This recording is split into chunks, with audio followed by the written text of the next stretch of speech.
o que a gente precisa conversar mesmo aqui é algo como por que reinventar cidades é fundamental para os negócios. Porque a gente sabe que é fundamental para a gente, para as famílias, para a vida da gente, para o bem-estar.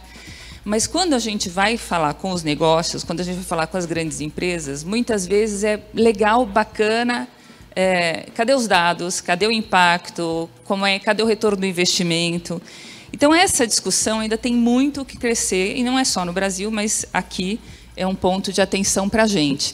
Que essa comoditização, essa padronização de bens e serviços requer que a gente se adapte com uma velocidade muito maior e que a gente não pare nunca. Que chegue no final do dia e a gente fala, hoje eu domei 12 dragões, mas tem mais 25 na minha lista de to-dos. E parece que como a gente corre, menos a gente consegue fazer. E haja ansiedade, haja depressão, haja tudo isso que foi acirrado ainda com a pandemia, que escancarou, mas já vinha de um lastro muito maior. E o que acontece, então, dentro dessa lógica de produtos e serviços padronizados?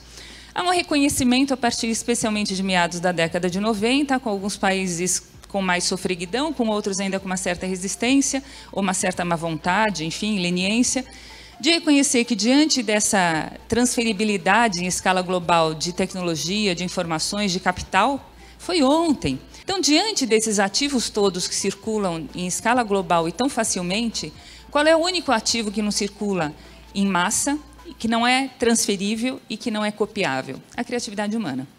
E daí, diante disso, surge a lógica da economia criativa, dizendo que o ativo mais importante da economia passa a ser a criatividade humana. E o Brasil, aqui na armadilha da classe média, como é que eu junto o que eu tenho de riqueza cultural e artística com o que eu eventualmente possa ter de riqueza em inovação e economia do conhecimento? Mas como é que eu nutro esse talento criativo? Para uma cidade ser criativa, todo mundo tem que ter a possibilidade de ser mais criativo. Então, como é que a gente vai desenvolvendo esse ecossistema de criatividade, e não só em lugares privilegiados, como é o caso da Vila Madalena, para fazer com que os nossos talentos criativos passem não só de uma creative class, mas para uma creative mass, né?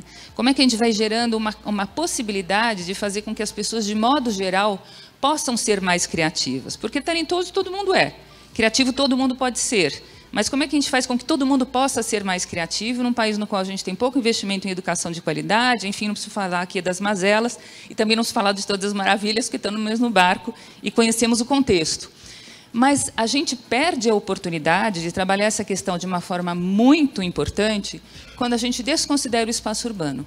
Então, o meu pleito aqui é para a gente pensar o espaço urbano como um ecossistema de criatividade no qual, claramente, as empresas, os negócios estão inseridos, e quanto mais a gente fomentar esse ecossistema, mais a gente vai beneficiar a criatividade da cidade, mais a gente vai beneficiar, portanto, os próprios trabalhadores ou potenciais trabalhadores daí para frente, e a coisa entra num esquema de sinergia que várias provas de conceito já mostram ser possível.